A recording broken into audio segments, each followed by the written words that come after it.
Tertúlia. Meu boa tarde para todos e todas. Hoje é dia 14 de julho de 2011, quinta-feira. O verbete é o 1990, 5 páginas, 43 logias e 16 máximos. Eu chamo a atenção que na divisão do detalhismo tem 11 máximos. O tema do verbete, lastro consciencial. A especialidade do verbete, holossomatologia. Definologia. O lastro consciencial é o peso, contrapeso, o depósito de experiências atuando de modo positivo ou negativo, intraconsciencialmente, no holossoma, no micro-universo e nas manifestações gerais da consciência.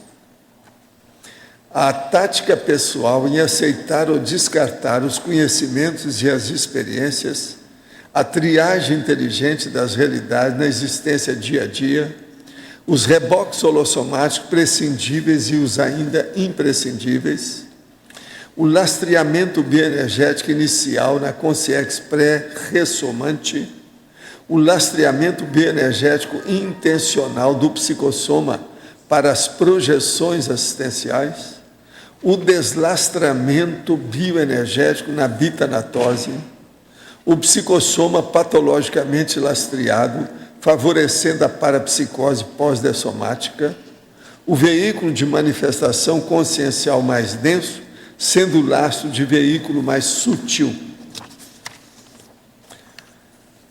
Na divisão aqui da argumentologia, nós temos a taxologia com 12 categorias de laços conscienciais básicos. Na remissiologia, destacamos entre os 15 verbetes, amplificador da consciencialidade, bagagem pré-ressomática, conhecimento prévio, mega conhecimento organizado e refém da autocognição. Frase enfática. O autoexame do lastro consciencial exige atenção a partir do fato ou para fato de a consciência lúcida somente evoluir com contrapesos cosmoéticos, positivos, homeostáticos, libertários. Qual lastro consciencial predomina em você, o positivo ou o negativo? Em quais áreas de manifestação? Tem aí apenas uma indicação bibliográfica do Projeciologia. Agora, questionamentos. Não entendi ainda como entrar nos ambientes doentios e não acontecer nada com a pessoa. O senhor pode explicar melhor? Escuta, você já leu alguma coisa, a senhora já leu alguma coisa sobre autoencapsulamento? Se não leu, é bom ler. Outra coisa, já leu alguma coisa sobre blindagem, por exemplo, da base intrafísica do tenepsista, por exemplo? Isso aí é uma blindagem energética. Você já viu no cinema que tem aí um processo, inclusive tem a voz popular que fala sobre a pessoa de corpo fechado? Você já viu alguma coisa sobre ser desperto?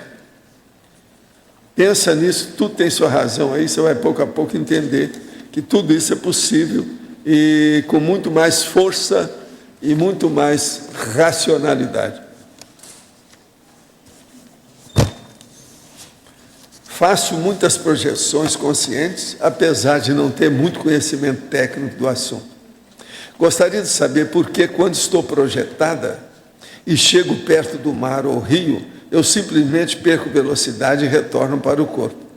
Vem nitidamente a informação de que não posso continuar, como se a água tivesse ou tirasse minhas forças.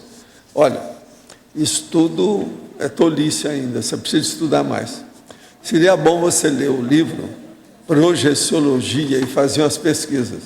Eu, por exemplo, mexo com a projeção e eu tenho uma espécie de holopensene oceânico.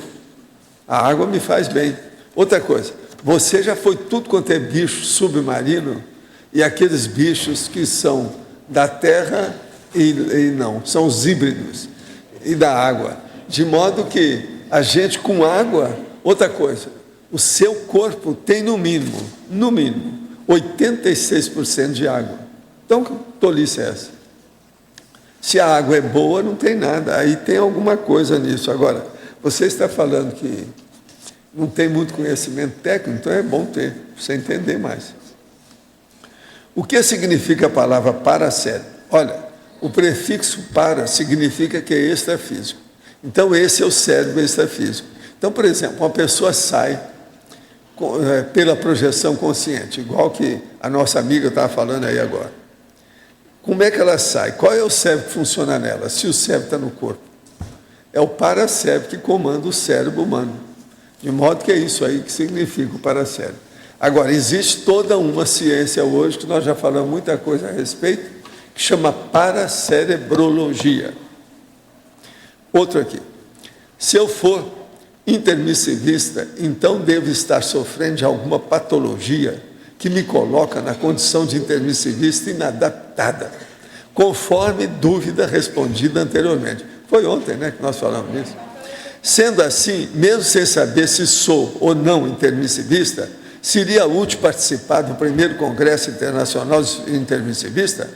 Na ocasião, o senhor poderia me atender individualmente? Eu não estou cobrando nada ultimamente, sabe? Preciso dar um rumo na minha vida. Será que o senhor poderia me ajudar? Olha, seria bom você falar alguma coisa.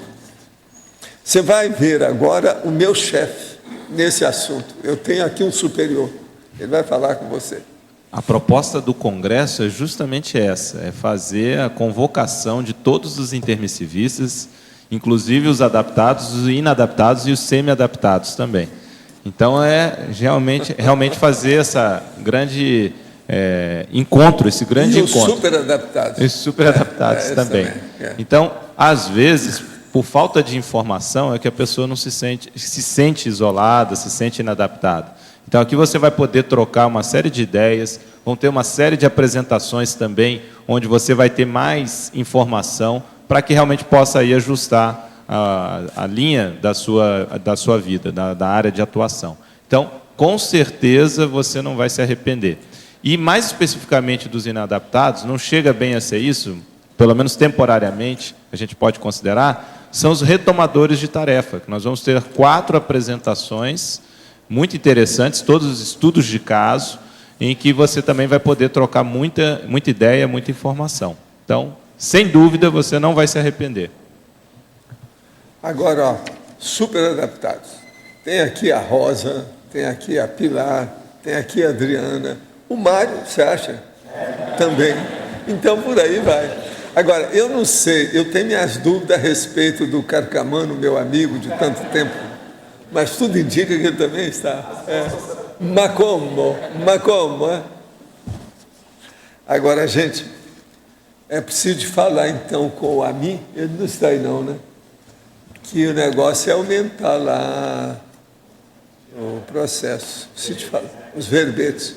Devia de fazer aí, pelo menos, uns 250. Eu acho. São 3 verbetes, ele precisa de fazer antes para ver como é que fica. Seria bom a gente falar com ele. Vamos dar 600 aí o total. Ele não está aí agora, né? 750. Valdo, só aproveitar também. O Congresso já está com 120 inscritos. Então, vale a pena também o pessoal ainda que está pensando já fazer logo a sua inscrição para não deixar para a última hora. E lembrando também que o curso do professor Valdo, ele é gratuito. Então, a pessoa pode optar de só fazer o curso do Valdo. Mas a gente recomenda que a pessoa faça o pacote completo e se inscreva no Congresso também. Tá? Pessoal aqui de Foz, não deixar para a última hora. Vocês estão vendo o próprio professor Valdo aí solicitando a impressão dos verbetes, porque isso, na hora, pode faltar, se a gente não tiver uma ideia de quantas pessoas vão participar. Lembrando que, sendo gratuito, não significa que não vá fazer inscrição. Tem que fazer inscrição da mesma forma na recepção do CAEC, tá? Então, ele é gratuito, mas é obrigatório a inscrição. Sem a inscrição, a pessoa não pode fazer. Agora, aqui, ó, quando tem um curso assim, dobra dentro da tertúlia. Então, por isso que eu estou falando, no 120 vai passar para 240, a média é essa. Então, eu preciso falar com ele para fazer no mínimo 250 até o momento. Agora, escuta, você ainda tem 8 dias, né? É uma semana, já tem. Outro aqui. Poderia nos explicar melhor a última linha da sinergismologia, o sinergismo entre os veículos do holossoma, construindo a mega usina consciencial.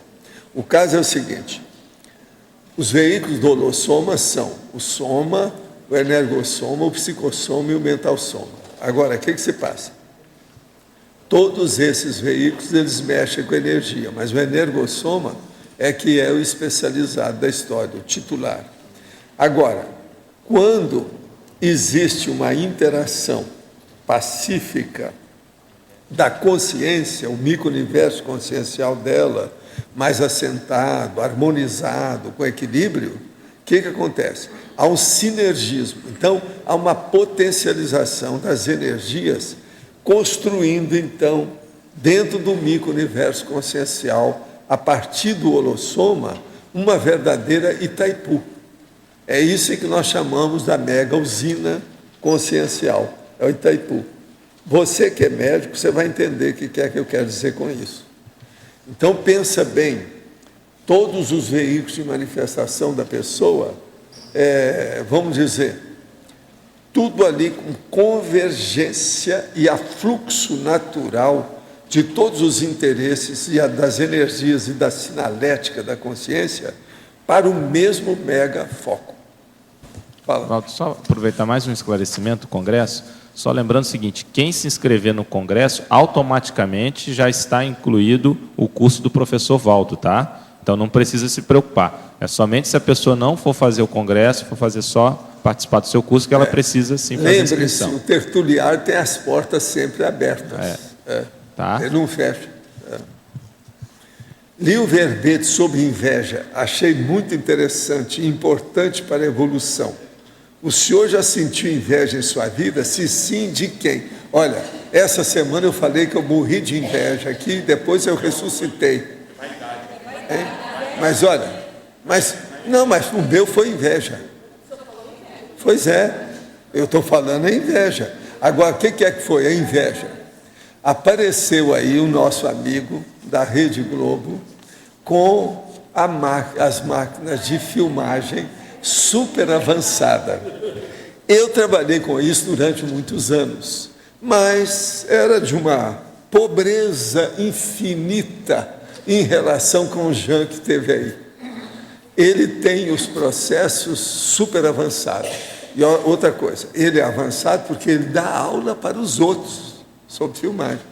Então ele sabe.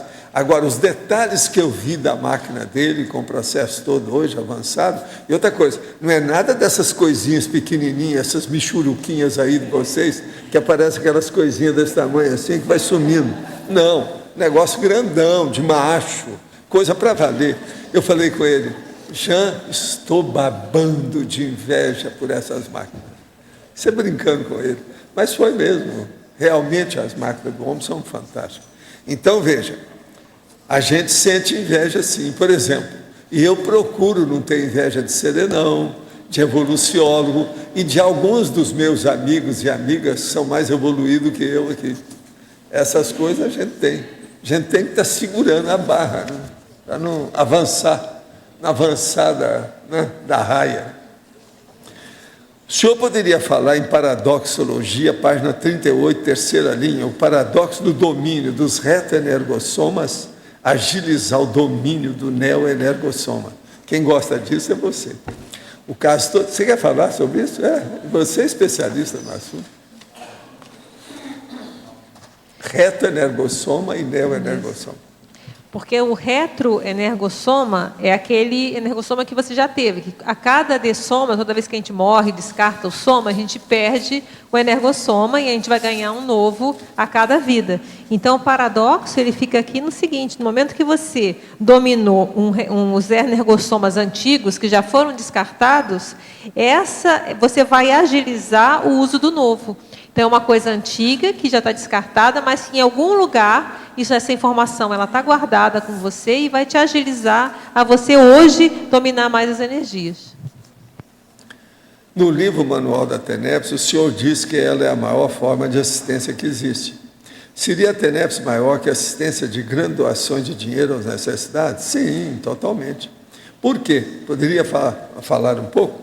Dinheiro você tira do bolso e dá. Agora, energia você tira do seu micro-universo consciencial e dá. Olha a diferença. Olha a diferença. Enorme, enorme, enorme. Pensa um pouco nisso.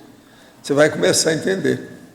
E o Colégio dos Serenões, trata-se de uma Comunex muito elevada? Eu não sei, tem que saber deles. É bom você mandar um e-mail, né? Aqui, mandar um e-mail, né? Saberia se ela está numa faixa, a Comunex, uma faixa vibratória invisível para as outras Comunex, no nível de nosso lar? Se não, isso aí é muito superior. Estaria em uma altitude superior? Qual? A Comunex Interlúdio está na mesma faixa vibratória do nosso lar? Não, eu não sei. Preciso saber como é que é isso. Eu só sei que a de Interlúdio é altinha. Tá certo? O senhor saberia dizer o motivo do Apolônio de Tiana só andar descalço e usar o cabelo comprido? Presta atenção, tinha uma porção de coisa na ocasião, né? Preciso saber dele. Cada um faz o que pode, tem as influências culturais da época, né? Agora, ó, não era sempre, não, vai devagar com isso. Ele tinha mudanças. Hein? Usava sandália, não é isso, tinha uma porção de coisa. E outra coisa, cortava o cabelo, porque se uma pessoa deixar o cabelo crescer, daí a pouco ela não sai do lugar. Não vai ficar quanto? No Oriente teve gente que deixou o cabelo crescer e criou problema. Como é que fica? Já pensou? O cara enrosca lá, fica em cima do cabelo e não anda. O cara está preso. É uma opção de coisa. Agora, gente, tem aqui uma notícia aqui da internet que me mandaram, que é estranho. Promotoria troca processo por doação de livros no interior de São Paulo. Suspeitos de cometerem crimes federais leves em São Carlos, a 232 quilômetros de São Paulo, estão se deparando com a proposta inusitada do Ministério Público Federal: doar livros em vez de responder ao processo.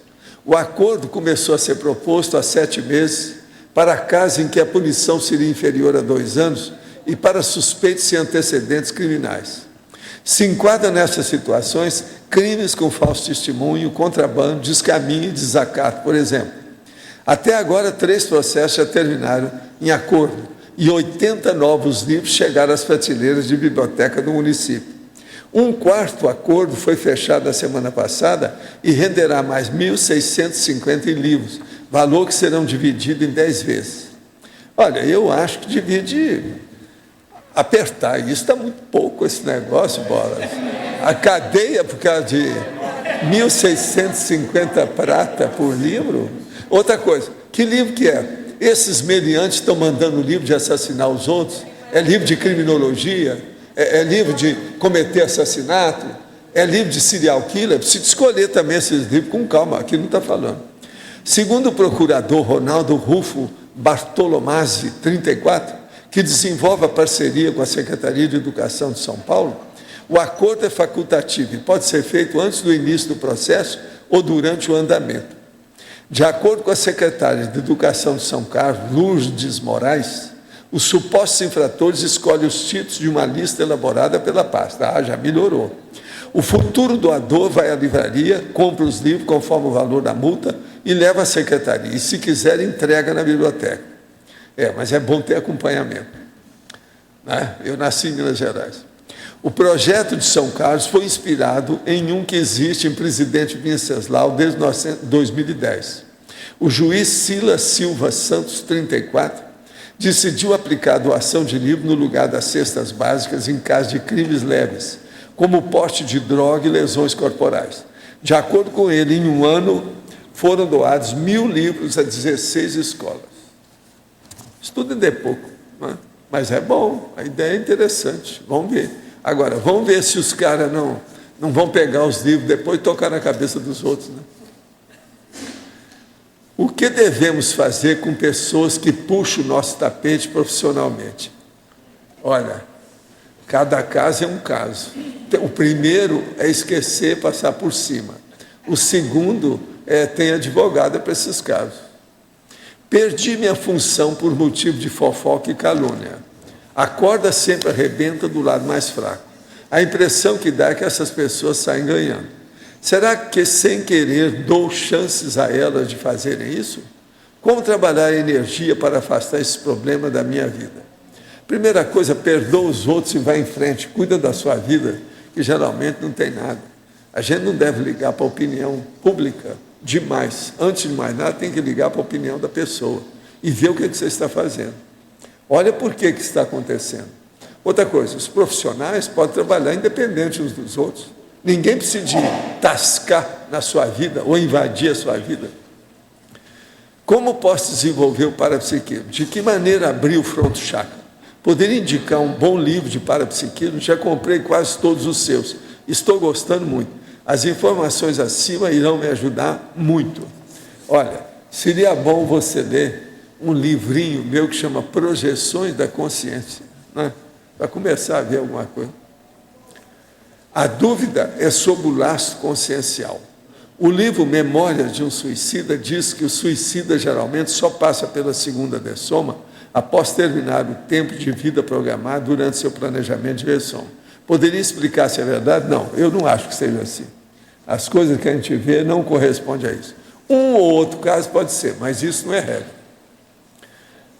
A palestra do senhor vai ser de graça no Congresso dos Intermissivistas? Sim. Nós já falamos isso aqui, né? Então, poderia ser transmitida online? Não, aí eu acho que geralmente com meus cursos eles não transmitem, né? Não, porque senão fica chato, né? Ou a mim? Aonde? Aí está lá. Fala para ele, ó. Acho que você que é especialista.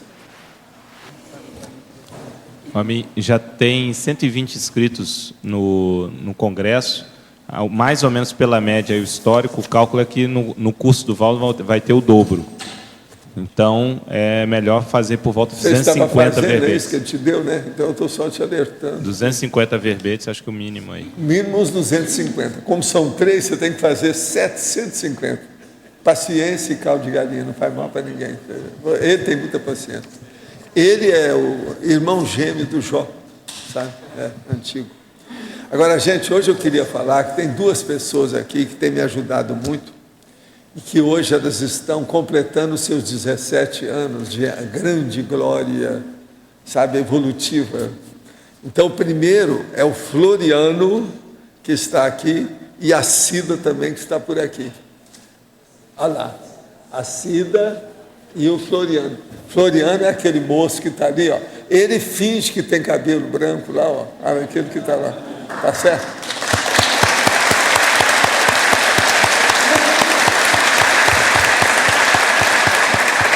Agora, tem a Cida também. Você sabe quem é a Cida, né? É? Observa bem. Olha lá.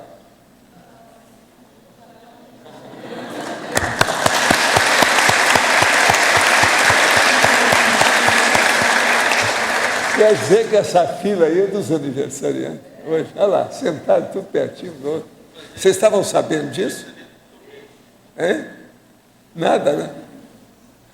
O Floriano não está sabendo, porque ele chegou lá para comemorar o jantar e ficou todo, né, surpreso com o negócio.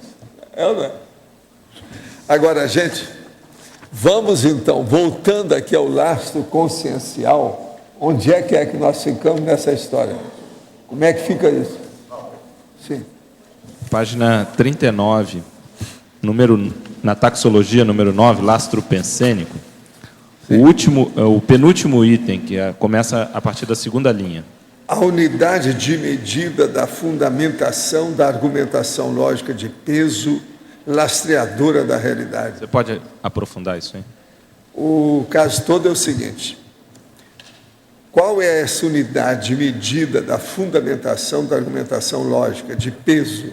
São os fatos? São o lastro pensênico da pessoa. Os fatos também. Os fatos. Mas é o lastro pensênico que está... Isso faz parte do lastro pensênico da pessoa.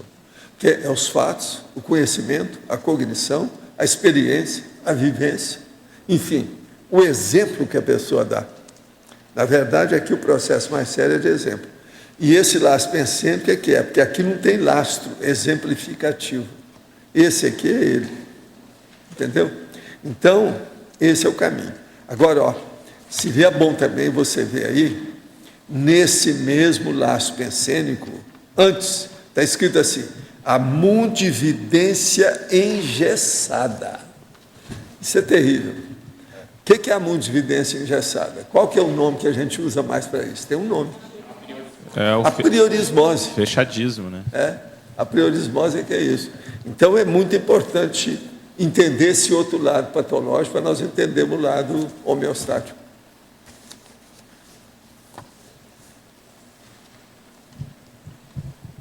Val. Então, você falou, a mundividência engessada seria, vamos dizer, a vivência universal, não sei, o que é mundividência, é isso? A mundividência aí você passaria para uma mundividência cosmovisiológica, que é o que nós já falamos já tem até verbete sobre esse assunto. Já deve ter, né? Agora eu queria que se desse uma aprofundar esse lastro paragenético 8. Tudo bem, o que explica ali, tudo bem, mas eu queria que desse uma aprofundada na significação disso aí, porque isso é coisa de... O lastro paragenético, o contrapeso automimético, a priorismose, a parageneticologia. Nós sempre estamos mostrando aqui a parte patológica e a parte sadia da história. Agora, veja, a parageneticologia pessoal, ela pode ser tanto ainda uma base ou predomínio ainda de um processo alterado, ou não. Ela já pode ser uma condição pacífica. Então, importa a gente considerar no lastro paragenético, em primeiro lugar, a qualificação desse lastro. Como é que é o seu acervo? A sua bagagem de experiência. Como é que é o processo seu da serialidade das existências? O que é que tem nisso? Como é que é o saldo dessa condição?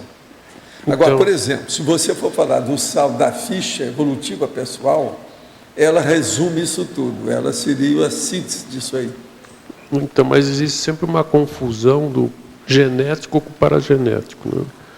Mas o que identifica uma coisa e outra? O paragenético é a reunião de todas as genéticas do passado, que deu como resultado, culminou, você está entendendo? Nessa condição da paragenética hoje, da consciência. Ela ressoma, vai ter mais uma genética. Então, é aquela paragenética que é o resumo, você está entendendo? De todas as genéticas, ela vai ter agora uma relação com a genética atual. Então, mas a identificação da paragenética seria mais por retrocognição? Por retrocognição, estudar a holobiografia, ver os problemas de relação da consciência com as outras. Por aí você vê. Vê, por exemplo, qual é a sua paraprocedência real, pessoal, como é que é? É isso aí. Agora, no intermissivo, a gente vai ter uma ideia bem melhor, acho que disso. Vai ter, e tem muito mais coisa. Mas você está vendo o que você está perguntando? Por que tinha que fazer aquela relação? Nós estamos fazendo uma relação para expor isso aí do ponto de vista extrafísico. O que tem? Entendeu? É muita coisa que existe extrafisicamente. Então, precisa de listar isso agora para a pessoa comparar com a vida humana. Mas nessa listagem... Nós falamos muito, mas é tudo assim, esporadicamente, não é? É muito dividido. Então, essa coisa, por exemplo, eu entendo assim em geral, mas a coisa mais detalhada, profunda... Assim... Eu estou lá elaborando um verbete sobre isso agora, grandão, sobre a extrafisicologia, entendeu? Que é a vida extrafísica da história, para não deixar nada, pedra sobre o assunto, para a pessoa ter uma noção já. Uma outra coisa, para nós atualmente é muito importante voltar a esses temas, para ampliar a nossa cosmovisão. Não tem lógica isso? Nós precisamos saber o que é que diz respeito a gente. Outra coisa, todo mundo que está entrando aí na terceira, quarta idade precisa saber disso, mais ainda do que os outros. Então, aquele clube dos centenários, a gente tem que mostrar isso. Você está entendendo? A primeira coisa do kit do clube, lá, para fazer a razão social, teria que entrar o CPC, você está entendendo? E o que é que tem extrafisicamente? Como é que é a sua paraprocedência? E por aí vai. Vocês estão vendo, ele é da terceira idade, né? Por isso que ele está perguntando em cima do lance, está certo. Com longevitar, pois é. Mélio Capire. Agora, veja, eu já sou, posso falar que eu já sou octogenário. Eu acho essa palavra lindérrima. Vocês estão ouvindo bem, Floriano? Octogenário, viu? Não é uma palavra linda, eu acho. Valdo. O Luiz não está aí hoje, né? Porque o Luiz também é dessa aí. É o octogenário. Valdo, na B aqui, uma pergunta. Na parapatologia, eu queria que você explicasse melhor uma parte aqui, que é o lastreamento bioenergético intencional do psicossoma para as projeções assistenciais. Você tem como explicar um pouco melhor esse processo intencional do lastreamento? Sim, mas agora o que eu quero saber é o seguinte, o que é que tem no paradoxo sobre isso? Está falando isso aqui? É na parapatologia. Hein? Na terceira linha. É paradoxo? Parafatologia. A parafatologia, sim. Na terceira linha. Sim, o lastreamento bioenergético inicial na consciex pré-ressomante, é isso? Não, o lastreamento bioenergético intencional isso. do psicossoma para as projeções assistenciais. O caso é o seguinte, deixa eu explicar.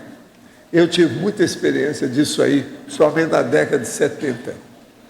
Então, por exemplo, eu tinha até os avisos, um processo admonitório, que vinha, eu já sentia que eu ia ter uma projeção assistida pelos amparadores. Então, eu já ia, deitava no leito, ficava quieto, já me preparando. Agora, ali, eu saía do corpo e eles vinham com a energia e eu ficava lastreado. Perdi um pouco da lucidez, eu não tinha uma lucidez muito grande fora do corpo, devido ao lastreamento com energia.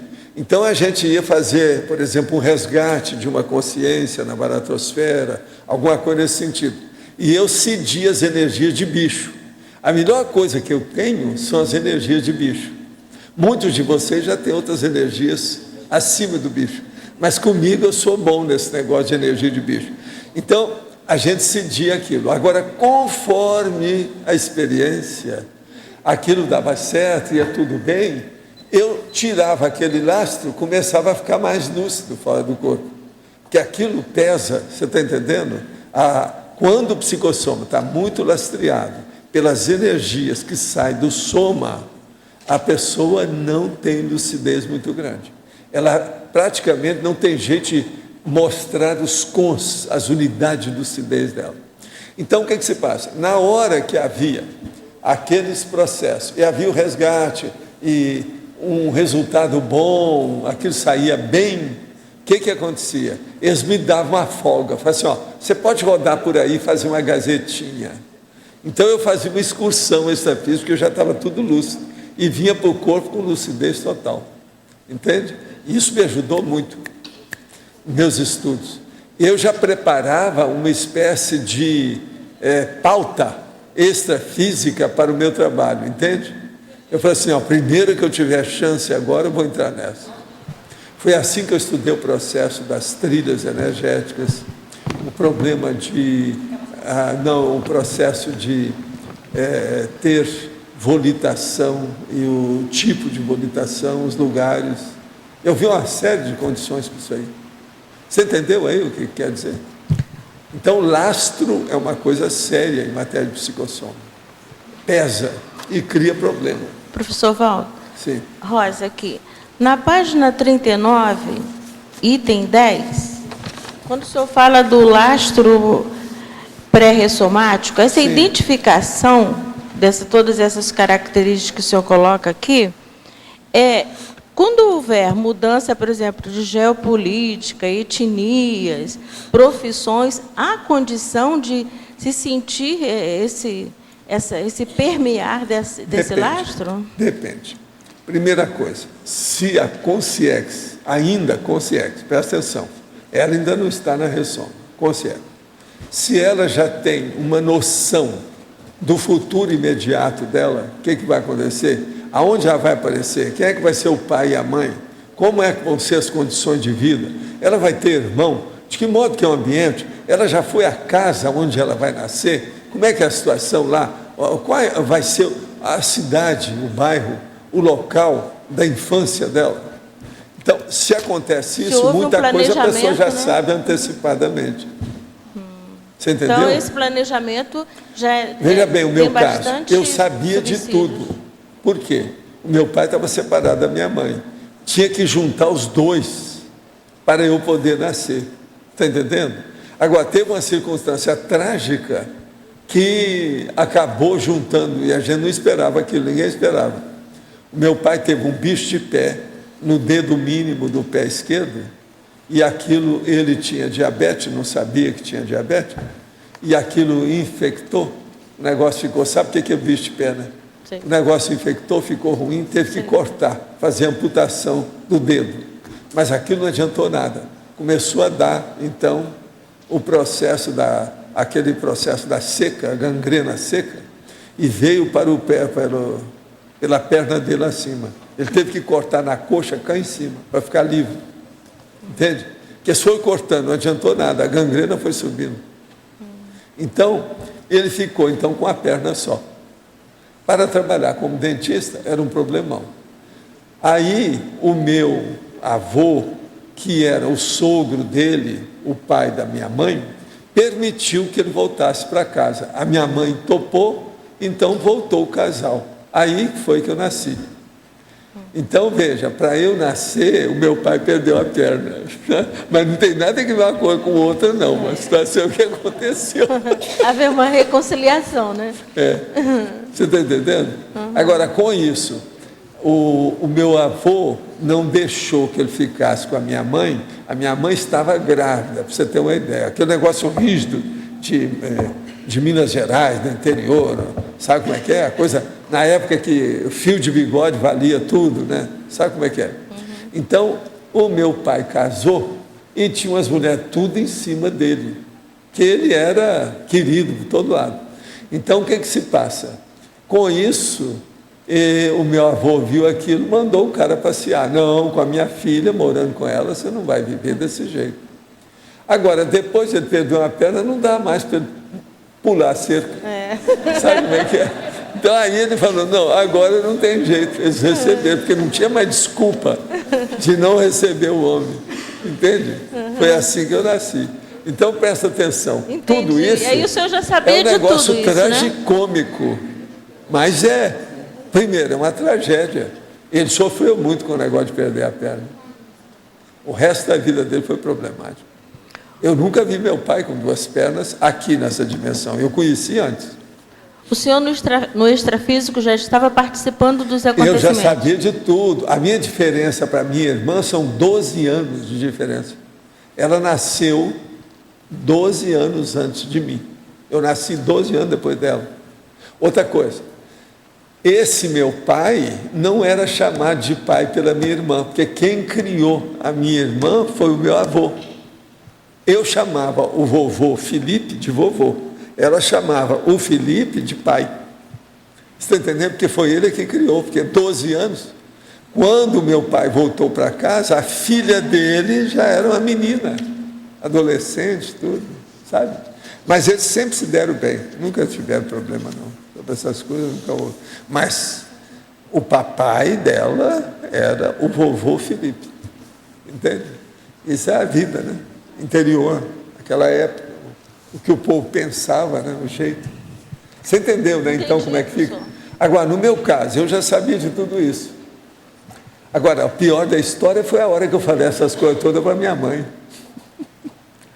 Eu falei, mas não é possível, onde é que você tirou isso, meu filho? Com que idade o senhor já falou isso? Eu tinha 3 para 4 anos, eu comecei a falar essas coisas todas. Tudo começou a hora que nós passamos para tal casa que o meu pai construiu. Lá era o seguinte, a cidade estava crescendo para aquele lado. Então lá tinha um cemitério. Então o que eles fizeram? Desativaram o cemitério, fizeram o cemitério em outro lugar, em outro bairro, bem longe. E levaram tudo que tinha de cemitério para lá. Mas vocês sabem, não dá para levar tudo, né? Porque era muita gente que estava enterrada ali. Dizem que uma das minhas avós estava enterrada perto da porta da direita da cozinha lá de casa. Para você ter uma ideia, era ali. Então, a hora que nós fomos para lá, aquele processo, daquele ambiente, ficou tudo agitado. Agora, o melhor da história não era isso. Lá em casa tinha uma orquestra sinfônica. Não era sinfônica grande, mas todo mundo tocava e os negócios grandes. E outra coisa, é que fazia cortina sonora dos filmes mudos. Entende? Era a minha turma lá, da minha família, que fazia isso. Ia para o cinema e tocava aquele negócio. Tudo tinha que ter um ar. Então tinha música de acordo com o filme, as cenas, etc. Era assim, Monte Carmelo. Então o que se passa? Todo mundo ali conhecia os negócios de música, aquela coisa toda. A minha mãe tocava bandolim, muito bem. Ela começava a tocar, daí a pouco tinha aquele monte de gente, era um show. Ela era fora de série. E o bandolim dela tocava qualquer coisa, desde música comum, música de interior, música dessas folk, country, música clássica, semiclássica. Minha mãe era uma fera, sabia tudo sobre música, o negócio todo. O meu avô tocava qualquer instrumento de corda. Agora, estou só contando isso como um preâmbulo para mostrar o que se passa. Isso é minha irmã que está aí, que está com 91 anos. Então, ela contou, inclusive para a gente que estava fazendo lá uma entrevista a meu respeito. Ela contou isso. Eu, pequenininho, muito pequeno, a hora que a minha mãe começava a tocar, eu chegava lá e pegava o bandolim dela e escondia, para ela não tocar. O povo tudo achou que aquilo era ciúme meu de ver a minha mãe tocando. Mas eles não viram. Mais tarde a mamãe entendeu. Por quê? Na hora que ela começava a tocar, saudade disso, saudade daquilo, a valsa da morte, saudade do matão e não sei o quê, aquele povão todo do cemitério vinha para ver a música. Ninguém percebia isso, só eu. Você está entendendo? Eu via aquilo, caía fora, se não tinha jeito. Então, toda vez que ia tocar música lá em casa, eu dava um jeito. No início, eu tentei tirar o violino, o bandolim da minha mãe, depois desisti, né? Não dava, né? E aí eu caía fora. Aí eles foram perguntar para mim, a minha mãe e meu pai: meu filho, por que você esconde? Eu falei assim, porque eu vejo tanta gente esquisita aqui. Mas como assim? Esse povo que vem para ver a música, você não gosta deles? Não, eu gosto. Tem até meus amigos que vêm aqui e tudo, não é isso. Eu estou falando só os outros. Mas que outros? É assim de gente aí. Como é que fica? Aí eu comecei a descrever uma das mulheres que eu descrevi. A minha mãe virou e falou: nossa, ele está descrevendo a madrinha Sindá. Quem era a madrinha Sindá? Não era a madrinha dela, foi a professora dela, que era chamada de madrinha naquela ocasião. Então, era a madrinha Sindá. Agora, eu não sabendo de nada, descrevi a madrinha Sindá para minha mãe. Ele está falando, na hora que começava a tocar, a madrinha Sindá, que tinha sido professora dela com o negócio todo, aparecia para ver a situação toda. Agora, todo mundo achava que era ciúme do menino com a mamãe. Entende? Não viram nada. Você vê como até que a criança, como é que passa aperto, né? Quando ninguém entende nada, como é que fica, né? Eu, com aquela cara de tacho. Agora veja, isso 3, 4 anos, 5 anos, tudo eu passei por isso tudo. Então você pensa bem como é que não fica uma condição dessa. Agora, aquela casa devia ter sido construída no cemitério, me melhorou, me expandiu meu processo parapsíquico, evidência, opção de coisa. Eu sentia tudo, o povo todo ali, a situação não era fácil. Agora, vocês sabem que criança, se dedica ao processo, você sabe que ela desenvolve mais depressa. Né? Professor, até os 7 anos a criança está assim, mais assim, aberta, né, quanto ao parapsiquismo, né? Então, se houver nesse período... Eles acham que até os 7 anos a pessoa ainda não é nada daqui, é mais de lá. Então, isso desenvolve mais. Os meus casos se deram entre os 3 em diante. Então, você veja bem, aí há muita coisa que acontece. Agora, o ambiente lá em casa era bom, de modo geral, devido à música. Mas a hora que tocava aquelas músicas de fossa, música braba, a valsa da saudade, entende como é que é? Valsa da morte. Então, como é que fica? Aquilo atraía todo mundo, que é tudo música do interior, a casinha na colina, sabe como é que é? Eu, de vez em quando, pego a minha irmã e a gente começa a lembrar que elas têm caderno com essas músicas. Eu conheço as músicas todas, da minha infância. Ouvi tudo aquilo em casa, sei tudo como é que é. Professor, quanto a criança, há um paradoxo. Enquanto ela está totalmente aberta, ela é totalmente vulnerável, né? Principalmente num ambiente patológico. Mas, às né? vezes, então, ela tem energia já positiva, ela já tem defesa maior que os adultos. Tudo isso eu já vi. De modo que a gente não pode ver, cada caso é um caso, tem que examinar. Tem criança superdotada parapsiquicamente, que ela consegue se tem defender. superdotada energeticamente, e por aí vai. Essas coisas existem. Sim. Eu mexi muito com crianças sobre esse assunto, sabe como é que é? Agora, uma coisa que eu fazia, que dava muito efeito, era o seguinte: vem as crianças que eu nunca vi, mas tinha os responsáveis, os pais, etc., tudo ali. Então eu falei assim, posso trabalhar com as energias com ele? Pode. Então, eu colocava todos os meninos em pé e começava a mexer com a energia. Aí eu via quem era sensível ou não, e ampliava o processo de energia em cima. Então, quando eu via que ele era sensível demais, quase sempre ele cambaleava, dava um negócio que eu não aguentava ficar em pé, devido ao processo da holosfera que mexia com ele. Esse, então, o que eu fazia? Pegava ele e falava assim, agora isso que eu estou fazendo, você vai fazer com ele. Então fazia com o outro. Aí ele julgava a energia, o outro menino caía. Você está entendendo como é que é? Quando fica em pé, devido à sensibilidade. Porque criança é sensível. Se tem o fluxo de energia correspondente, o negócio funciona na hora. É preciso de olhar muito isso, entende? Em matéria de energia, mexer com criança é mais fácil, mas é preciso ter os pais responsáveis. Por quê? Você está abrindo um caminho que os responsáveis têm que sustentar depois. Não é fácil. Uma criança que já começa a mexer com energia, ela tem que ser orientada, assistida. O caso é sério, não é uma pessoa mais comum. Entende? Obrigada. Pesquiso o tema chakras e estou em dúvida com relação à nomenclatura. O conjunto dos chakras alojados em nosso energossoma era chamado de holochakra. É chamado para nós. Termo que considero perfeito, tendo em vista a sua construção etimológica. Contudo, fui orientado a utilizar o termo energossoma, que seria o substituto para holochakra. Não, holochakra é o conjunto do chakra. Energossoma é aquele veículo de manifestação das energias. É outra coisa. O senhor comentou que chega um momento em que os chakras se tornam secundários, pois o que nos interessa é o energossoma, sim, porque é o corpo de energia. Mas veja, esqueça o energossoma e pensa na sua intenção e na sua vontade.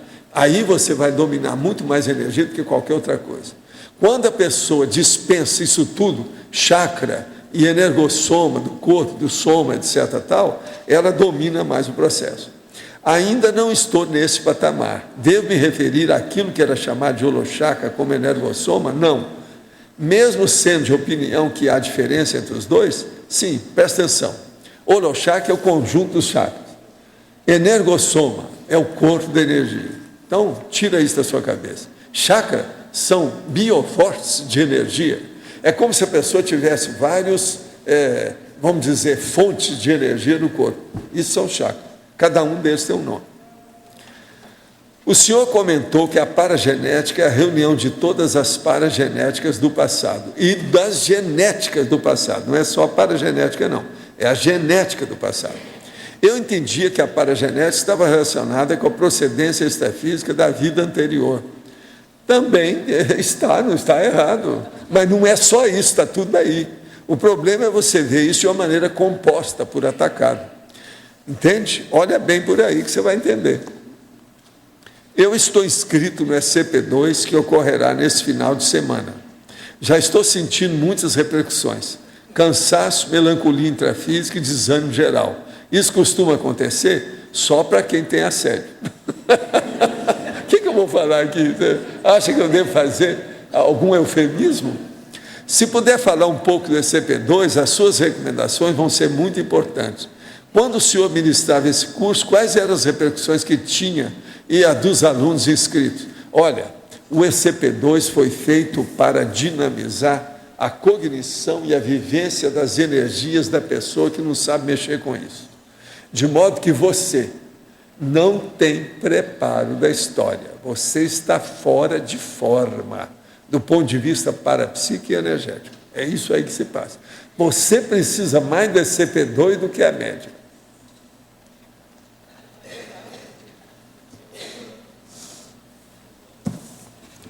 Mas está muito bom. De qualquer maneira, ele está bem inspirado, só de ter inscrito. Pois é, está trabalhando bem. O caminho é por aí, né, para melhorar. Agora, voltando ao lastro consciencial, como é que nós estamos? Quem é que tem maior lastro aí? Aqui, letra B. Ah, é? Na estrangeirismologia, na última linha, eu queria entender qual a relação que você fez do locus minores resistência e o lastro. Aonde está isso aí? Estrangeirismologia. A estrangeirismologia. Na última linha. O problema todo é o seguinte, aqui nós temos que ver o locus minore resistência. Você quer falar alguma coisa? Fala aí para ela. Que ele é o local mais frágil do seu organismo, isso já indica que isso é em função de alguma coisa do passado, já é um lastro, já é o resultado de alguma coisa. Você está vendo o buraco do seu lastro.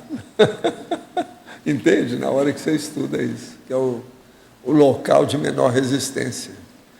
Tem vários nomes que se dá para isso, mas aquele da deficiência maior, o ponto mais frágil. Entende? Agora, quando a pessoa identifica qual é esse locus, né? E, vamos supor, foge do controle dela. Digamos, o locus é saúde. Então, toda vez que a pessoa toma uma decisão grande, assim, que ela considera importante, pega alguma coisa dessa saúde. Como lidar assim, com essa situação? A primeira coisa é ela ver qual é essa deficiência. E ela vai procurar suprir essa deficiência. Então, trabalhar com as energias, com o parapsiquismo, com a assistencialidade, cedo ou tarde mostra à pessoa onde é que ela falha, onde é que ela tem um ponto frágil. Isso é muito importante, melhora muito a ela. Localizando, identificando uma condição dessa, ela pode fazer um diagnóstico, o que ela deve fazer para melhorar. Porque uma boa parte das pessoas não sabe nada. Qual é a deficiência, qual é o megatrafor que ela tem, ela não sabe. E nem o pior, o megatrafar, que é o traço mais frágil, que é o megatrafar aí do cara. Entende? Agora, tem gente que tem o megatrafar como o Mater Pensene. Então, é a turma da baratrosfera. Você entendeu, né? Mater Pensene baratrosfera. Pensa bem, como é que é? Por isso que eu falo, aquela pessoa que tem saudade da baratrosfera, né? É embaixador da baratrosfera, tem vários nomes, nós temos vários. Tem vários verbetes sobre isso. Entende como é que é? O antepassado de si mesmo. Pois é, o antepassado de si mesmo. Pois é. Tem isso tudo. Sr. Valdo, aqui no A. Sim. Eu tenho duas perguntas aqui. A primeira, o senhor podia explicar melhor o que seria o contrapeso em relação ao peso? O que é o contrapeso nesse sentido? Contrapeso é o seguinte, é o processo que você coloca para fazer o contrabalanço.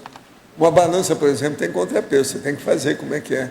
O fiel dela é que vai dar um bom laço consciencial. Isso aí é que é. Por isso que a gente fala que aqui é o peso, o contrapeso, o depósito. Entende? O que é? O que é o lastro? O lastro nada mais é do que o conjunto, o armazém de todas as bagagens que você tem.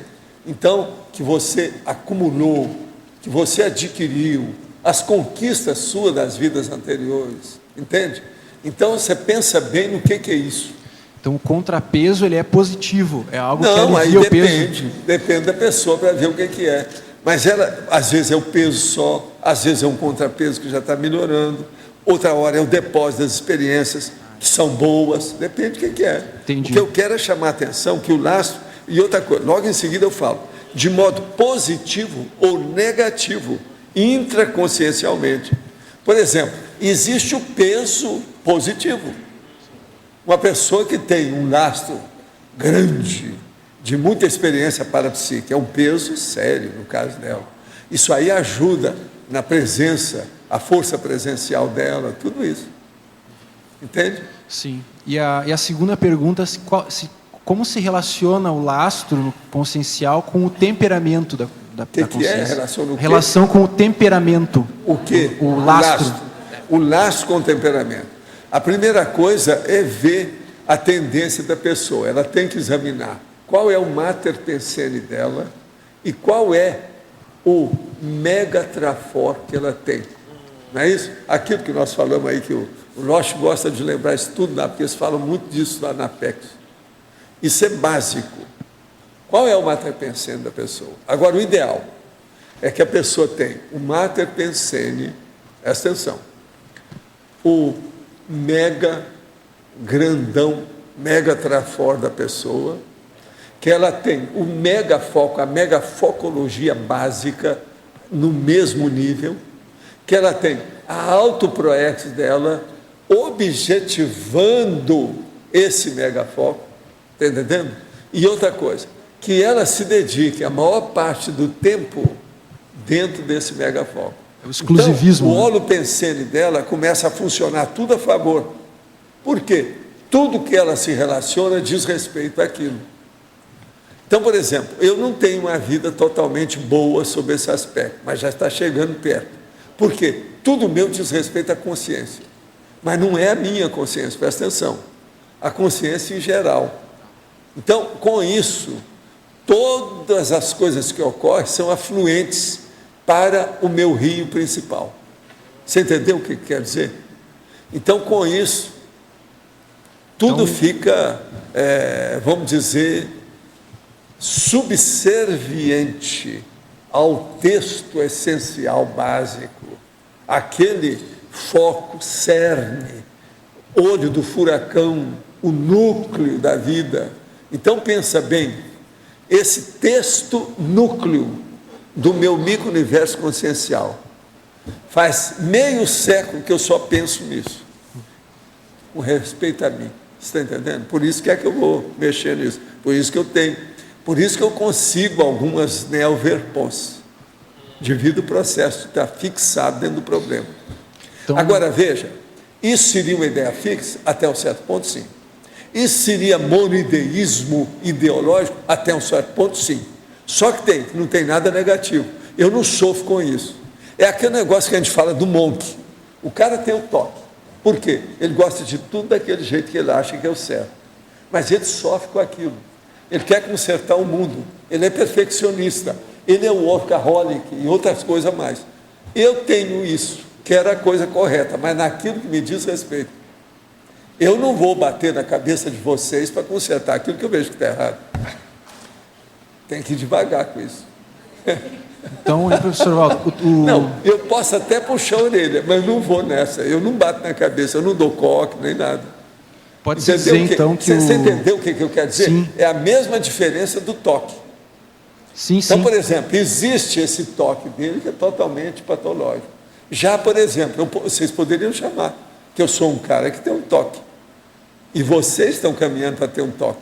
Se você for pensar no megafoco, que a pessoa é adstrita àquele processo. Ou, se você quiser, estrita, não é só adstrita, estrita. Ela, então, está totalmente em cima do lance. Você entendeu, né? Sim. Agora, gente, é o que eu desejo para vocês. Agora, por favor, escolha um objetivo bom. Professor, então, só para concluir, Sim. assim, o temperamento ele viria depois disso tudo, então. É como se fosse um somatório disso tudo. Ele se adapta a isso. Agora, é o ideal. se isso aí for compor a estrutura do seu temperamento. Entendeu? Porque o mater pensando ideal é isso. Agora veja, o que é o serenão, o Homo sapiens sereníssimo? É isso com temperamento. Ele já domina aquilo e tem autoconsciência. E outra coisa, com lastro consciencial, como é que a gente faria? Fantástico, incrível. O que é? Esplêndido. O que é? Você está entendendo? Imenso. Você entendeu, né? O senhor poderia estabelecer uma correlação entre carência afetiva, alexithymia e indiferença nas relações pessoais? Olha, o problema todo aqui é o seguinte: existe aquela pessoa que tem carência afetiva, mas ela não é distímica. E existe aquela outra que é. O que a gente está falando aqui, mais ou menos, o processo teria que estudar a distimia. A distimia que é o problema sério. Eu te dou uma recomendação para você chegar e vai examinar o que é distimia, sem entender esse conjunto aí de coisas que você falou. É o melhor para a pessoa saber.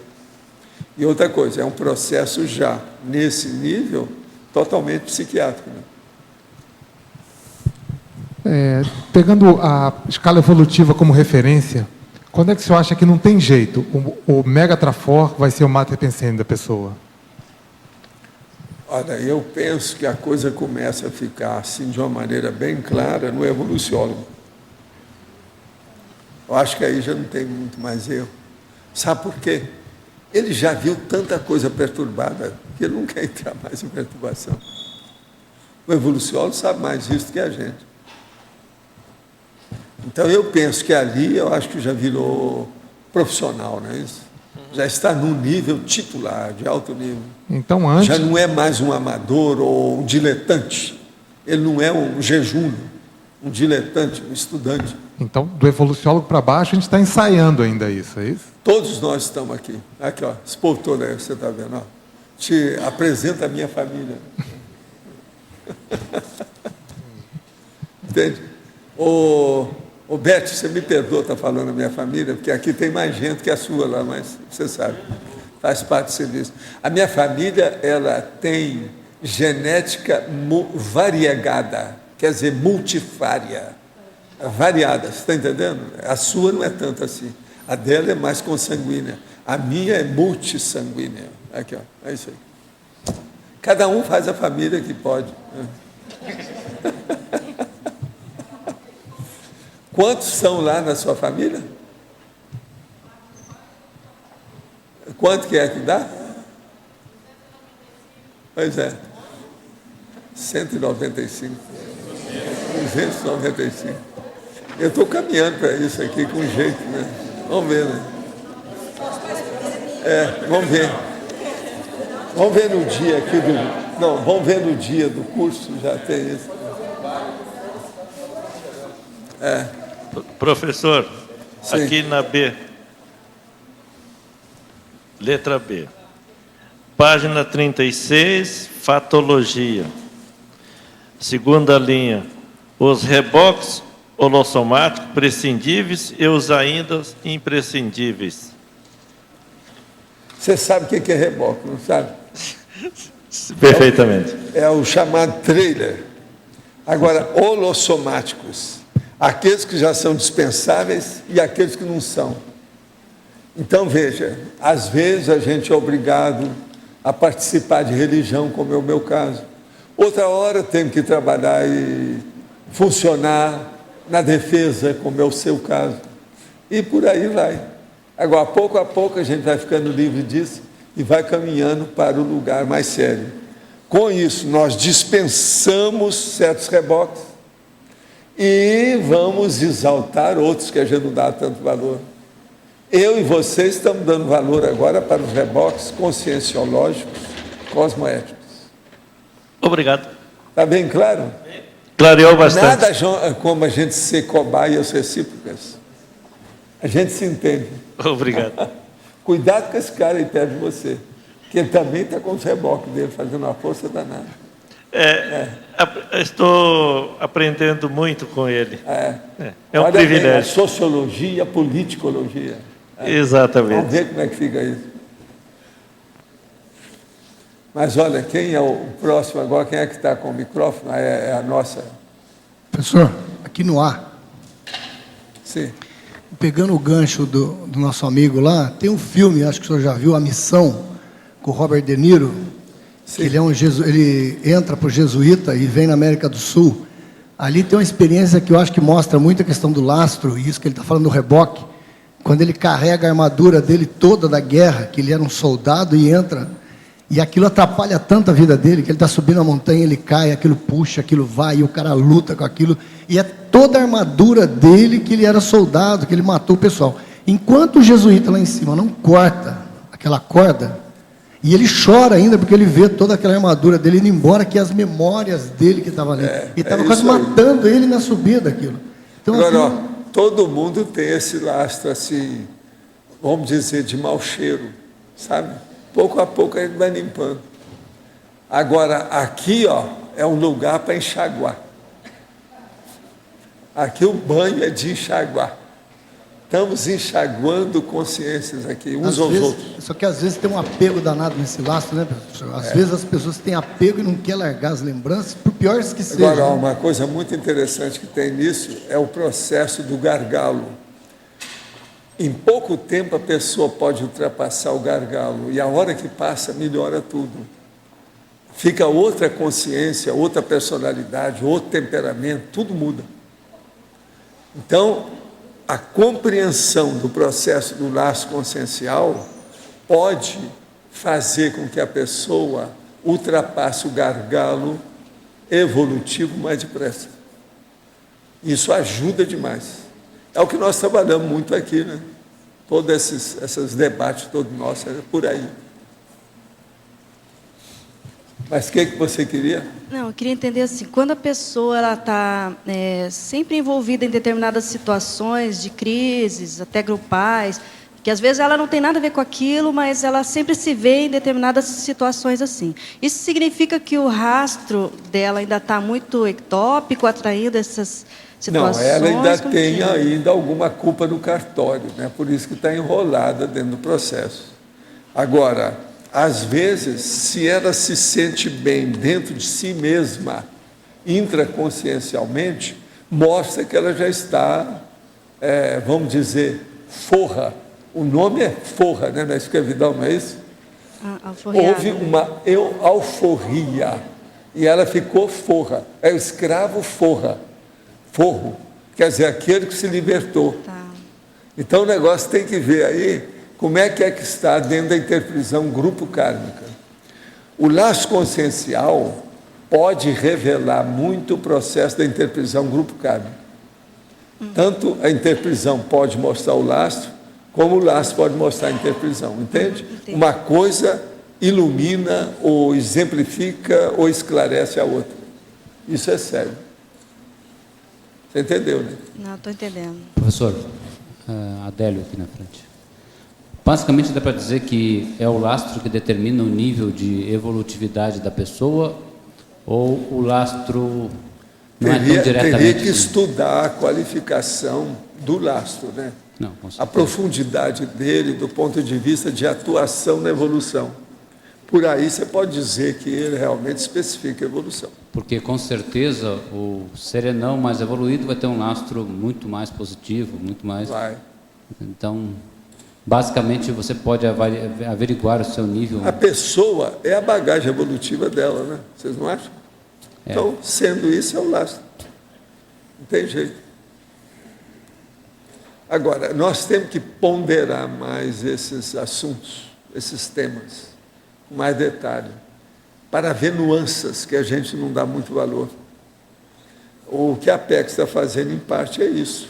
Todos esses dados, toda essa série de verbetes que eu fiz sobre ProEx, Proexologia, Auto-ProEx, Max-ProEx, é tudo baseado nisso. Neste revezamento consciencial entre o amparador e o amparando, né?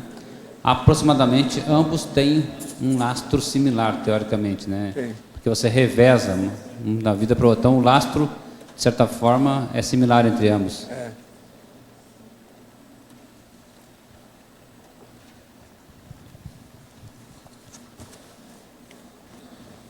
Nós ainda temos 5 minutos. Tá certo? O que é que tem aí mais? Pode Professor, falar. Aqui na interaciologia, Sim. na primeira linha tem interação criança, usina, piloto. Eu não entendi o que é isso. O caso é o seguinte, a criança, ela está começando, ela ainda não é um adulto completo, entende? Agora, piloto é quando começa, então é um protótipo, aquilo que está começando. Então, por exemplo, uma miniatura da realidade maior, é um piloto, é aquilo que começa. Então, a criança é uma usina de energia, de manifestação, de pensenes, piloto.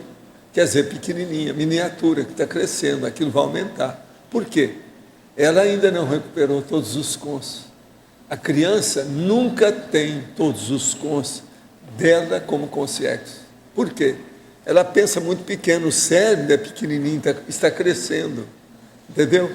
Tem que chegar a um nível que tenha maturidade. Há exceções, por exemplo, quando tem aquela criança prodígio, igual aquele menino que eu falo para vocês, tinha 11 anos, que já sabia uma série de coisas, tudo. E ele era um prodígio sobre esse aspecto. Então, era uma criança, uma precocidade infantil. Ele era superdotado, tinha qualidades superiores, fora de série. Agora, mas isso é exceção. Mas, por exemplo, nós não podíamos dizer porque ele morreu logo, mas mesmo assim a gente não poderia dizer que ele já era um adulto completo. Não era. Você está entendendo? Com 11 anos, o cérebro dele, tudo estava crescendo, tinha muita coisa ainda para acontecer. Então, era nada mais do que uma usina piloto. Então, é um modelo inicial para virar gente. É aquilo que a gente falou, pá, você está virando gente agora. Entende? Uma pessoa, geralmente, ela chega nisso lá pelos 28 anos, por aí. Aos 28, ela já amadureceu a parte toda do corpo humano. Ela já tem o corpo humano amadurecido, maduro. Há uma maturidade, por exemplo, das pontas dos ossos, as epífises ósseas, tudo que acontece nos nervos, etc. Tal. A pessoa não vai crescer mais. Aquilo que vai crescer é devido ao processo de velhice. Então, por exemplo, a tendência da gente na quarta idade é ficar com a orelha maior, às vezes aumenta um pouco a cabeça, os processos de nariz, assim, ó, essa parte que tem, entendeu? Altera. Então, isso é que acontece. Mas aí já não tem mais nada para crescer do ponto de vista fisiológico, de função. O que acontece, esse crescimento, é só pro forma, mas não resolve nada. A pessoa aumenta a orelha, mas aquilo não quer dizer que melhorou a audição dela. Entendendo? Às vezes até piorou. Entendeu o que quer dizer? É porque às vezes fica flácido o negócio, aumenta, fica faltando alguns ingredientes, você está entendendo? Na composição celular, tal. Tem uma série de coisas. Aí é o problema do envelhecimento. O envelhecimento, em tese, não é considerado uma doença. Faz parte do processo do corpo. Agora, hoje eles estão querendo considerar o envelhecimento como doença para atacar o envelhecimento e não deixar a pessoa envelhecer. Então, a geniterapia é baseada nisso. As coisas que estão fazendo, o povo já está vivendo até 120 anos. Eles acham que vai ser fácil, até 2050 o povo vai viver 150 anos. Mas tem gente que acha que vai viver até 250 anos. Então, pensa bem. Se combater essas doenças básicas que envelhece a pessoa vai viver mais, não tem jeito, entendeu? E dentro de ritmo correto, fazendo exercício adequado, ela vai longe. De modo que eu desejo a você alcançar os 150 anos. Você está mocinha ainda, tá bom?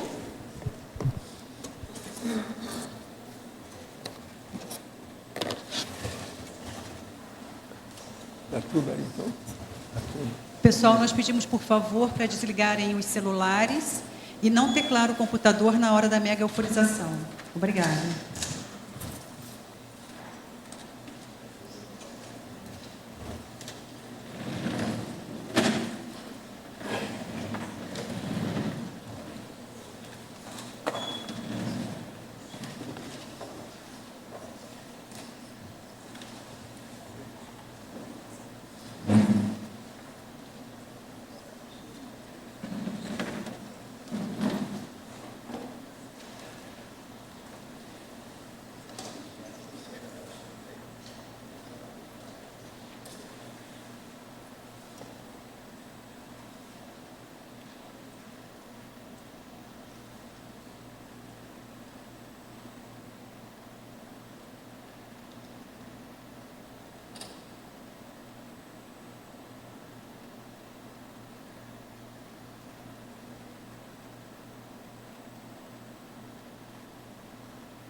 Então, como é que você foi aí?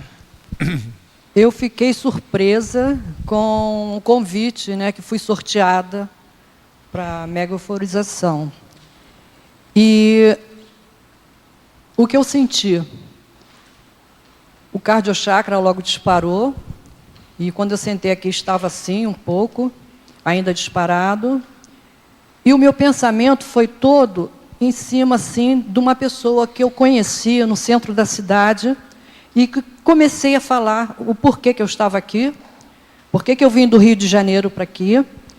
E ela se interessou muito em conhecer a Conscienciologia, e era uma pessoa que, aliás, é uma pessoa que está precisando muito de ajuda, principalmente o marido dela. E o tempo todo veio na minha mente ela, eu não conheço o marido, mas veio essa pessoa. E eu senti que era para ser assistida. E depois, logo mais para o final, eu entrei em EV. Fiquei em EV até agora, eu ainda estou um pouco. E o cardiochakra está um pouco mais brando. Foi, né?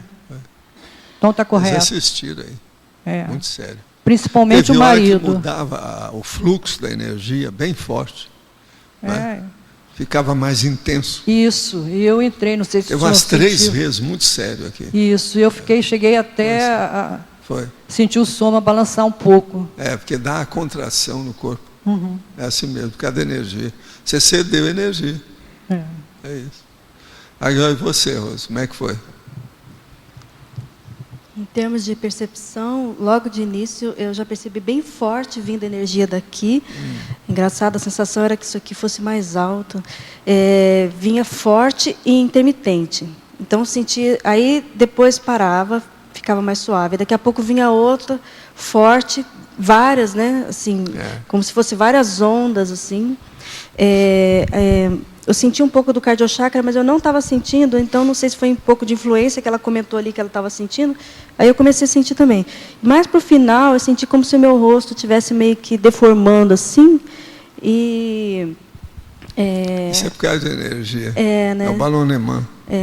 Agora eu procurei assim não pensar em nada, né? Mas eu percebi a movimentação, não sei se eram amparadores, mas na frente, logo de início atrás. E mais para o final, como se passasse por aqui assim, aqui do lado também. E eu estou com muita dor na coluna desde domingo, quando eu durmo várias noites, eu não estou conseguindo dormir. E eu tentei assim ver se eu conseguia entender o que está acontecendo, né? Porque eu não fiz nada que justificasse. E há vários anos eu não tenho nada na coluna, simplesmente. Mas assim não tive nenhuma ideia, não senti nada na coluna também para dizer que foi trabalhado, entendeu? Você conseguiu perceber alguma consciência, alguma coisa em relação a isso ou não? Comigo? Não. Não vi nada. Mas assim, bem para o final que eu comecei a sentir aquela sensação de bem-estar, de alegria íntima, mas só para o final mesmo. Aí aquilo, então assim, eu senti o soma por um lado, mas mais intimamente aquela sensação assim boa de bem-estar, né? Agora, e você, como é que foi? Eu senti assim, muita tranquilidade, sabe? Fala alto aí. Eu senti assim, sabe, uma coisa assim bem forte que eu vejo para mim. Aí eu comecei a sentir assim muita tranquilidade, sabe? Ela veio bem. Toda tímida, segurando aqui para sentar, você viu? É porque eu sou um pouco tímida. Você está em casa, deixa disso, você manda aqui, ó. Você está cheia de energia positiva. O campo é bom, ela está bem. E eu estou me recuperando, sabe, de uma cirurgia que eu fiz. Né? Então é por isso que ela está. Não, carregando é porque eu sou ovos. sempre assim, sabe? Mas você está bem, não tem nada não, a hora está boa, tudo isso. Fica firme. Você está dominando o pedaço, dominando o ambiente. Fica firme. Sim. Com dor de dente? Eu não estava com dor de dente e hoje pela manhã comecei assim, por nada. Não sei se era alguma influência já da assistência a ser feita ou não, é meu mesmo. Mas você já foi ao dentista hoje? Não. O meu dentista foi aqui. Primeiro eu passo por aqui, né? Esse dentista aqui energético, aí depois eu vou ao dentista. Você vai, né? Então tá. Tá, obrigada. Vai melhorar, não tem nada. Gente, obrigado a vocês estão ótimos.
Sentiu aí? Como é que está?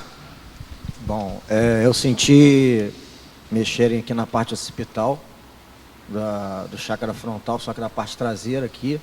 Senti ondas de energia aqui, como se eu tivesse encapsulado, e senti um reforço externo, vindo na parte traseira, né? Mexeram no coronochakra e muita calmia. Muito interessante a sensação. Estou me sentindo super bem, super bem. Então tá bom. E você, João, como é que foi? Bom, a gente sente no começo, né? Você fez a revisão do campo? A gente tenta, né? Ele está trabalhando comigo com revisões, tem que perguntar para ele, né? Então a gente sente nitidamente quando começa o fluxo, quando começa assim, o início. Mais ou menos quando a gente está sentado lá, a gente sente um respingo disso, né? Aqui a gente já sente mais da fonte. E uma ativação do frontochakra. E me veio um flash de uma rua, um homem andando numa rua, parecia assim, andando assim ao longo da rua, mas foi um flash muito rápido, mas era assim, foi uma imagem que veio, não foi pensamento meu, foi a imagem mental. E também, depois do meio, teve uma vibração maior no fluxo, como se fosse um desentupidor de pia, que a gente faz a pressão, vai e fica puxando, mas o fluxo continua. Mas como se fosse assim, como se tivesse intensificado e aumentado o ritmo. E teve alguma coisa também vindo do Rogério aqui, que eu senti um momento, como se fosse uma esterilização assim, abrupta. Me pareceu dele, veio daqui. Assim, uma esterilização Agora, abrupta. eu penso que eles deram a geral no Rogério, aí na parte do processo da chakra nucal dele. O problema foi esse. Eu senti aqui alguma coisa, depois você falou alguma coisa aqui, occipital. Eles deram uma geral em você aí nisso, viu? Pode ser que você estava precisando. Tá certo? O problema é esse. Agora, e o chefão aí, como é que foi? Eu estava bem fisiologicamente, mas o cardio parecia que eu tinha corrido uma corrida de 100 metros raso. Estava saindo pela boca. E eu acho que é de alguma consciência, alguma coisa, porque eu estava calmo, estava tranquilo. Não, isso aí é por causa do processo de cessão de energia. Você está cedendo energia, doando energia. Mas estava demais, professor. Demais que eu queria controlar. Agora, o problema é preciso saber se você é bom de doar energia ou não. Se a mão, então é isso. O problema é isso. É isso. Aí eu achei que pudesse ser alguma coisa, alguém que estava sendo atendido, alguma consciência. Pois é lógico, e que tem relação com você. E aí esse insight veio para mim. É o processo justamente do rapport. Porque aqui, pode ser atingido várias consciências, mas agora, especificamente determinada, tem gente que tem mais rapport. Seja extrafisicamente consciente ou consci, aquele que tem mais rapport, se ele dá mais energia, ou se ele dá energia, ele vai dar mais do que os outros. Devido ao rapport, é o processo da afinidade, a empatia, é o processo de misturar a situação. Mas tem alguma consciência que me acompanha, talvez, não é? Não, pode ser alguém que você esteja ajudando e que você tem mais gabarito, devido ter mais contato. Você está entendendo? O rapport é que manda isso. E isso me impediu. Uma outra coisa, o rapport, a gente tem que entender muito esse processo de rapport, como é que é, para a pessoa não pensar que ela está assediada ou auto-assediada por si mesma, sabe como é que é?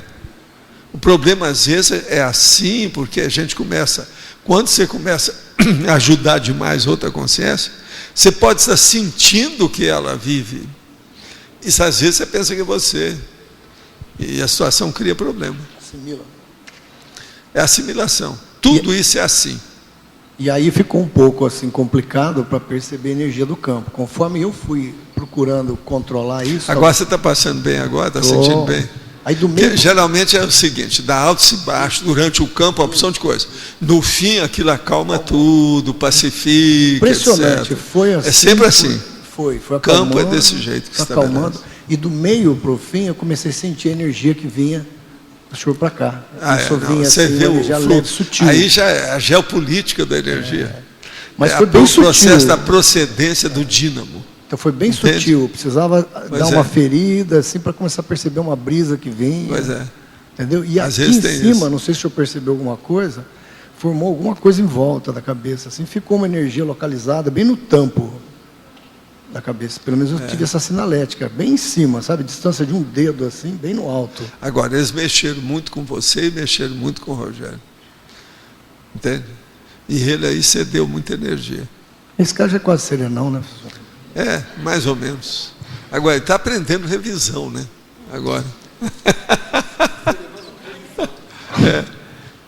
Ele já é o serenão da revisão. O senhor sabe que parte... O homem é uma fera, ele tem detalhismo, sério. No caso dele foi o nucal, no meu, o senhor sabe o que mexeu mais? Não, se foi... Não, eu acho que é alguém que você tem contato, pode ser até parente seu, que está precisando de ajuda, eles deram assistência. É Consciex. Consciex? É Consciex. Agora é um homem.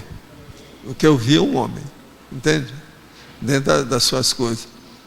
Agora é Consciex, eles estavam ajudando. Que bom.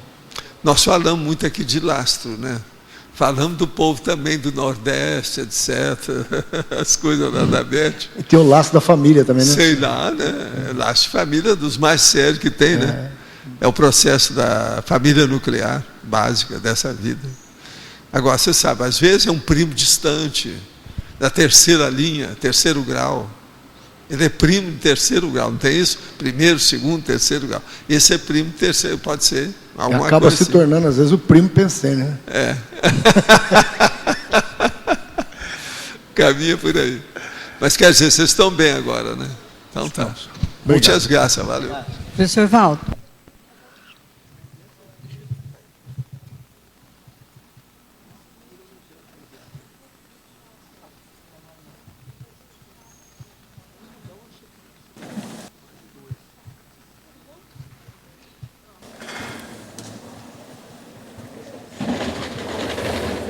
Professor Valdo.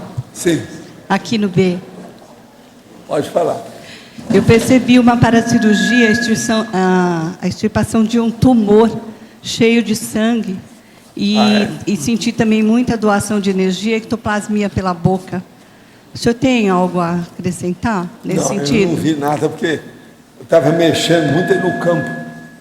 O campo estava muito forte hoje. E a gente trabalhando. Agora, uma coisa que é engraçada na mega euforização, mas isso a pessoa precisa ter mais experiência, mais vivência do assunto, é que logo que a pessoa entra, estabelece um campo assim na mega euforização, as mini doenças dela tendem a desaparecer. Tudo aquilo que ela tem, durante aquele período, ela não vai sentir nada. Entende? Parece que fica por cima. Tem algumas que, às vezes, o processo é mais cronificado, que voltam depois, mas algumas somem. Então, o processo da mini-doença, tudo desaparece. Então, por exemplo, vamos supor que a pessoa teve um entorse às 8 horas da manhã. Chega aqui, assim, a 1h da tarde, ela entra no campo. Ela está sentindo a entorse, o negócio todo, uma articulação, está tudo alterado, pegou o nervo, alguma coisa lá. Ela vem, melhora tudo na hora. Aquilo desaparece, o processo. Agora, então, a gente vê o seguinte, quando ocorre isso, é porque eles fazem uma espécie de semi-descoincidência dos problemas, para que a energia flua melhor. A hora que acontece uma coisa dessa, diminui a sensação negativa, entende? A dolorosa não tem. Então, a pessoa melhora. Agora, tem muito caso desse que a pessoa vai sair daí e não tem mais nada. Ela já melhorou. Professor, aqui no B, lateral, aqui. Eu senti o campo como uma esfera, assim, que fazia um campo todo como se fosse uma bola, assim, passando energia. Eu sentia vibrar bastante aqui. Mas esse movimento, assim, de... É porque a energia, às vezes, ela tem movimentação, ela tem ação. Ela se movimenta, a dinâmica da energia, existe isso. Você está bem agora? Estou ótimo. Então tá bom. No próprio processo de deslocamento assim, do psicossoma, já pode dar uma repercussão somática positiva? Pode. Porque eu senti todo esse não é isso aqui. também, eles às vezes atuam com a descoincidência, é mais fácil de mexer diretamente na pessoa. Tá. Faz sentido, então. O corpo. Entende? Há uma opção de coisa nesse sentido. Você sabe, por exemplo, A hora que vai fazer um transplante de coração, praticamente anula o coração, ou tira, põe fora. Você está entendendo? Ele fica batendo fora. É isso. Porque assim, eu senti assim, uma pressão desse lado aqui que está meio avariado, desse lado aqui. Aí eu fiquei na dúvida se eles estavam mexendo ou se era o deslocamento que eu estava sentindo, porque estava mais denso. Agora tem que ver depois. Mas pode ser as duas coisas. Como é que está agora? Pode ser as duas coisas ao mesmo tempo, né? Como é que você está agora? Entendi. Não, estou bem. Tem que ver agora. Mas eu vou observar daqui para frente. Então tá.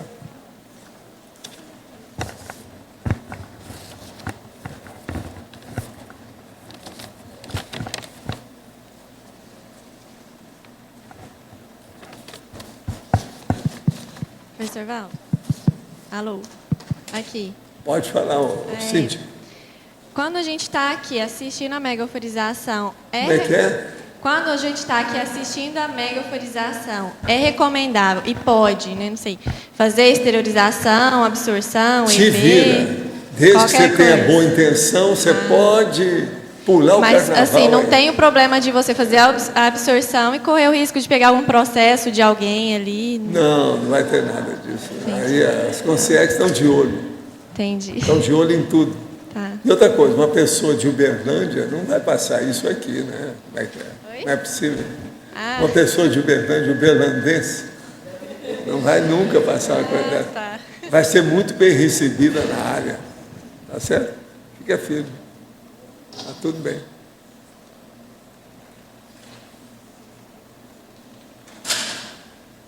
Mas parece aquilo que eu falo, como é que é? Entre os mortos e feridos, parece que todos estão salvos, né? Eu estou vendo que até a Ami está aí hoje, ó. Você já estava aí durante a mega euforização? Já estava? Foi? Sim. Então é muito sério isso. De ver, né? Esse meu povo que aparece. Até o Chico está aí hoje, olha lá. Né? Coisa séria. Mas parece que está todo mundo mais ou menos acertado, né? Parece que almoçaram bem. Não é isso? É assim que a gente fala, Estão bem, de modo geral. Agora, gente, o Antônio não apareceu, não, né? Você não viu, né? Senão ia colocar com ele aí um assunto. Mas vamos ver o que vai dar. Agora, gente, o nosso processo aí dos intermissivistas, agora falta só uma semana. Quer dizer que é na sexta-feira, sem ser essa, na outra lá. Então tá. Quer dizer que sexta é o meu dia. E eu vou trazer aqui, então, 3 verbetes diferentes, sabe? De manhã e de tarde. Vamos ver como é que fica isso. Para vocês estudarem. Agora, tem coisa nova mesmo, de propósito, né, que a gente fez, para atrair um pouco mais, né? Vamos ver como é que fica. Agora, quem for intermissivista e não aparecer aí, a gente tem que dar um jeito, né? Nesse povo dar uma rasteira, né? Ora, Valdo, deve estar havendo também, obviamente, uma mobilização extrafísica, né? Para todo esse povo que você fala que vem aqui para esse evento. Tá. Agora, o que é engraçado é que a gente trabalhou muito com televisão, né? Até hoje estou trabalhando antes daqui no processo. Nós não trabalhamos lá diretamente, mas vieram aqui 3. Isso aí é que é engraçado. A inter-relação dos assuntos, das coincidências, né? Sincronicidade do problema. Existe isso. Das coisas tem. Agora, eu quero saber se para o curso vocês vão mudar os bustos. De ver aí. Né? Para ficar diferente. Tem que ver a turma que toma conta dos bustos aí. Falar com eles. Certo. Vamos ver como é que fica isso. Se tem outros para colocar aqui. Teria que trazer busto intermissivista, né? Vocês é que sabem, eu não sei. Né? Colocar aí para servir de exemplo, mostrar como é que é. Agora, o negócio, nós temos que fazer uns bustos assim de uma pessoa que era casca grossíssima e que agora é casca refinadíssima, né? Para mostrar a diferença, como é que fica. Isso. Não, e deixa ele aqui e a Fafá do lado de cá, para ver o controle dos processos da energia. Não é isso? Eu acho que seria uma saída, é um jeito.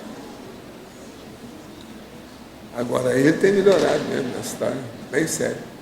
Ô, gente, então eu agradeço muito vocês e vamos então para os nossos comerciais, por favor. Obrigada. As pontuações da tertúlia de hoje foram 118 assinaturas no livro de presença, 13 perguntas presenciais, 17 perguntas respondidas online, 50 votos presenciais, 6 votos online.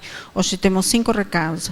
Alexandre, acoplamentário, Rosa, programa Verbetografia, Patrícia, SP3, Rio, Selma, SP2, Foz, e a mim, 40 manobras. E antes, Fernando vai falar sobre os amigos da enciclopédia. Nós convidamos a quem ainda não é associado ao programa Amigos da Enciclopédia, você tertuliano e teletertuliano, a tornar-se um mantenedor da Enciclopédia da Conscienciologia. Você patrocina diariamente a transmissão das tertúlias via internet, a manutenção e toda a operação aqui do Tertuliário, do Holociclo e da Holoteca e a produção da Enciclopédia da Conscienciologia. É muito fácil. Quem está aqui visitando nesse mês de julho, aqui mês de férias, procure a recepção do CAEC, que há diversas formas e meios de pagamento, atende de domingo a domingo lá, é bem prático, bem fácil. E quem está fora de Foz do Iguaçu, é só ligar no 45 35 25 26 52 com cartão de crédito e faz a inscrição no ato rapidamente com facilidade. Então a gente convida você a tornar-se também um mantenedor da Enciclopédia da Conscienciologia por meio do programa Amigos da Enciclopédia. Boa tarde a todos. Amanhã à tarde, mais uma turma do acoplamentário começa com o tema intermissivista e nós ainda temos algumas vagas. Então aqueles, todos intermissivistas e não intermissivistas estão convidados a participar nesse evento que nós podemos dizer que é o início dessa semana com mega foco nos intermissivistas. Ok? Então, maiores informações na recepção do CAEC ou no telefone 3525-2652. Muito obrigado. Boa tarde. Nós abrimos mais uma turma do programa Verbetografia para a próxima semana, de segunda a quinta. Então, aqueles que já estão aqui esperando pelo congresso do intermissivista, que vieram de fora, que vão estar aqui a próxima semana, eles poderão fazer, então, o programa Verbetografia, na segunda, terça, quarta e quinta, que o congresso começa na sexta, com a aula do professor Valdo. Aqueles que vierem de fora para o congresso, que puderem chegar aqui a tempo de segunda-feira, podem fazer o programa Verbetografia. E os moradores de Foz do Iguaçu também estão convidados. Esse programa Verbetografia é um programa, é um módulo, é um ambiente para escrever o verbete para ser encaminhado para a enciclopédia. Nós discutimos nele todas as sessões, a inter-relação entre as sessões e a produção do próprio pessoal lá do Verbetografia. Então, a gente espera vocês, as inscrições são feitas lá pela recepção do CAEC, sendo que nós temos 3 aulas virtuais que já estão disponíveis e disponíveis a todos, independente de fazerem ou não o programa Verbetografia, pelo site da Tertúlia, na página do Verbetógrafo. Então, nós convidamos todos, esperamos por vocês. Obrigada. Olá, pessoal. Boa tarde a todos. Nós estamos aqui em nome da equipe do curso ECP2, a fim de relembrá-los, tanto quem está aqui, quem está de fora, que o curso ECP2 este ano vai acontecer em Foz no mês de agosto. O curso ECP2 acontece apenas uma vez por ano, então o reforço do convite é que para você não perca essa oportunidade, nos dias 12, 13 e 14 de agosto, no Hotel Rafaim, o curso de imersão total com o professor Mário de Oliveira. Caso você queira fazer inscrição ou queira mais informações, o curso é uma parceria com o CAEC e IPC. Nós estamos fazendo parcelamento a fim de possibilitar a sua entrada no curso, então é só procurar ou a recepção do CAEC ou o IPC. Ok? Aguardamos vocês. Pessoal, para fazer o ECP2 é preciso ter o pré-requisito do ECP1. Mas quem não tem pré-requisito, quem nunca nem fez uma atividade na Conscienciologia, tem uma grande chance de participar de um curso de campo. É o ECP3, que vai acontecer no Rio de Janeiro, nos dias 16, 17 e 18 de setembro. Nós vamos reunir 200 participantes de todo o Brasil. Então, se você não mora no Rio de Janeiro, mas tem interesse, a inscrição no curso dá direito à hospedagem durante o curso e à alimentação também. E é super fácil de chegar no Rio de Janeiro. Quem tiver interesse em participar do curso, entre em contato com a unidade do IPC mais próxima de você. Obrigada. Boa tarde. O meu convite é para que você venha participar do próximo curso 40 Manobras Energéticas. Esse próximo curso acontece de 22 a 25 de setembro. Esse é um curso que ocorre durante 4 dias corridos. É um curso sem nenhum tipo de pré-requisito e ele se destina para o desenvolvimento da aplicação das manobras básicas de energia.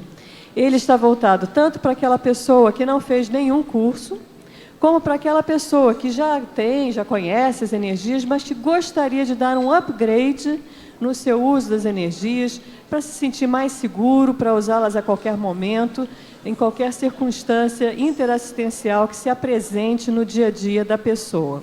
Esse é um curso ministrado pelo professor Epicom Mário Oliveira e, conforme eu falei, ocorre de 22 a 25 de setembro, aqui em Foz do Iguaçu, no campus do Discernimento.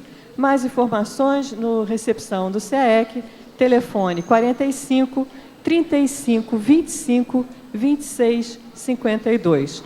E também, se você quer ter mais uma ideia de como esse curso acontece, nós temos, basta entrar no YouTube, 40 manobras, e você vai ver um conjunto de fotos dos últimos cursos que já ocorreram.